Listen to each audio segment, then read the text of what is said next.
দেশে সংস্কারের কাজ কতদিন চলবে সম্পূর্ণ নির্ভর করতেছে সেটা বিএনপির উপর। এর সঙ্গে আরো দুই একটা রাজনৈতিক দল রয়েছে, কিন্তু মোটা দাগে বিএনপির উপর নির্ভর করতেছে। কারণ আপনারা শুরু থেকে দেখবেন, যখন এই অন্তর্বর্তীকালীন সরকার শপথ নিল, তাদের যে মুভমেন্ট, তাদের কথা বলা, তাদের চিন্তা ভাবনার জায়গা থেকে যে বক্তব্যগুলো দেয়া, সবকিছু ধীরে ধীরে পরিবর্তন হচ্ছে।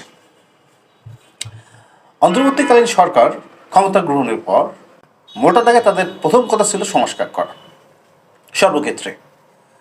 আর সংস্কারের মূল মোড়কে যেটা তাদের ভাষ্য ছিল যে ফেসিবাদ আওয়ামী লীগ গভর্নমেন্ট যে জায়গাগুলোতে কুক্ষিগত করে রেখেছে সেই জায়গাগুলো অবমুক্ত করা, এবং সেই সঙ্গে সঙ্গে অনেককেই তাদের দোষর বানিয়ে তাদেরকে অপসারণ করা।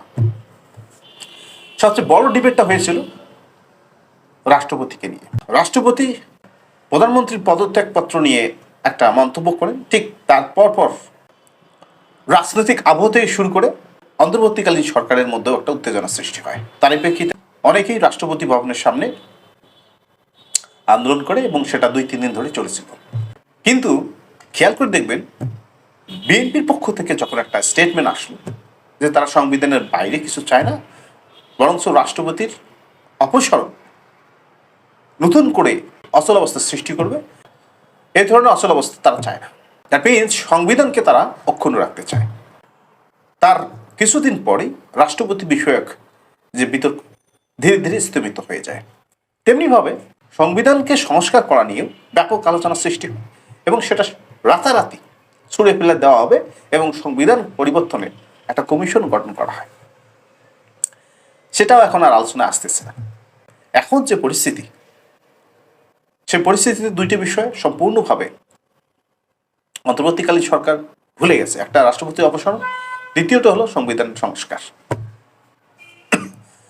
প্রথম দিকে অন্তর্বর্তীকালীন সরকার অনেকেই যে ভাবাবেগ নিয়ে এই দুইটি পরিবর্তনের কথা বলে উত্তেজনা সৃষ্টি করেছিল, সেটা একদম অবদমিত হয় রাজনৈতিক দলগুলো, বিশেষ করে বিএনপির স্টেটমেন্টের পর।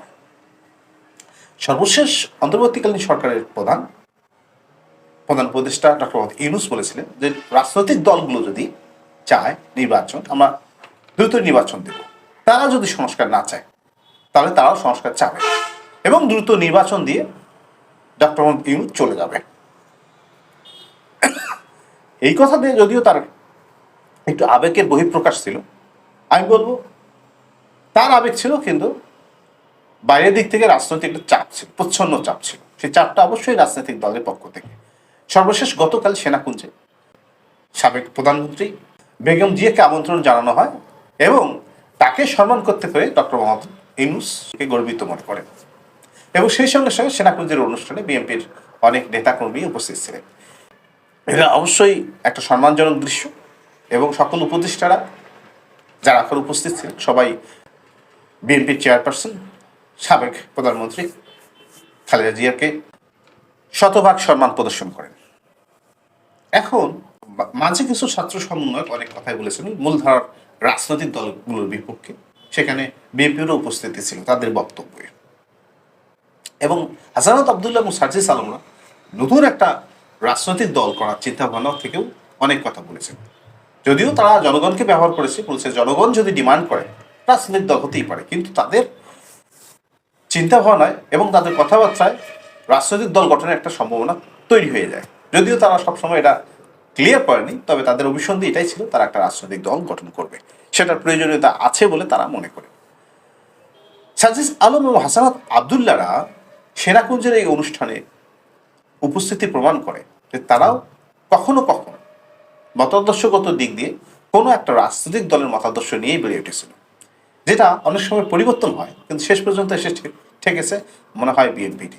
এই অনুষ্ঠানের উপস্থিতির মধ্য দিয়ে ভবিষ্যতের পথ চলায় হাসানাত আবদুল্লাহ এবং সার্জিস আলম কখনো যে বড় বড় স্টেটমেন্টগুলো অতীতে দিয়েছিল সেটা আর দেওয়া সম্ভব হবে না বলে আমি মনে করি। কারণ এবার যদি হাসানাত আবদুল্লাহ এবং সার্জিস আলমরা রং পাল্টিয়ে বিশেষ করে বিএনপির বিরুদ্ধে বা অ্যাগেনস্টে কোনো বড় মন্তব্য করে, সেক্ষেত্রে হাসানাত আবদুল্লাহ এবং সার্জিস আলমদের ভবিষ্যতে কোনো আশ্রয়স্থলের সন্ধান যে তারা পাবে না, এটা কনফার্ম থাকে। তারা ধীরে ধীরে রাজনৈতিক কিছু চালচলন কুটুকুশল শিখে যাচ্ছে।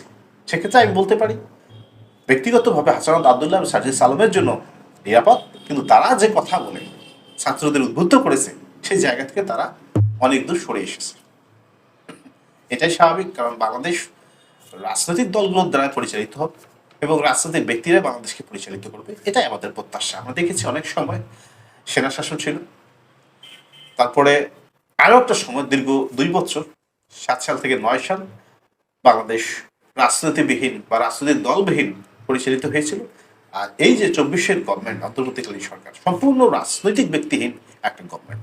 বিএনপি বারবার দাবি করেছে যে কোনো রাজনৈতিক ব্যক্তির পরামর্শ ছাড়া, ব্যাকআপ ছাড়া এই সরকার বেশি দিন টিকবে না। সেক্ষেত্রে বিএনপির অ্যাপ্রোচের উপর নির্ভর করবে আগামী নির্বাচন।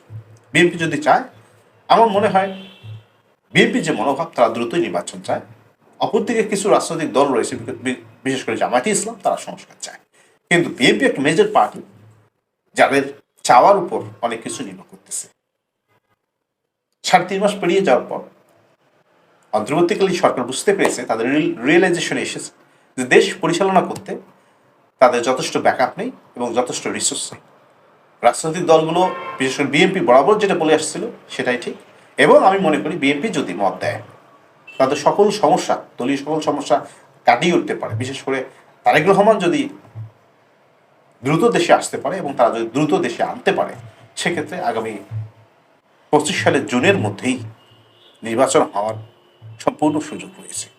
অন্তর্বর্তীকালীন সরকারের পক্ষ থেকে বা সেনাবাহিনীর পক্ষ থেকে যত মত প্রকাশ করা হোক না কেন, নির্বাচনটা নির্ভর করতেছে বিএনপির নেতাকর্মীর উপর। ধন্যবাদ সবাইকে।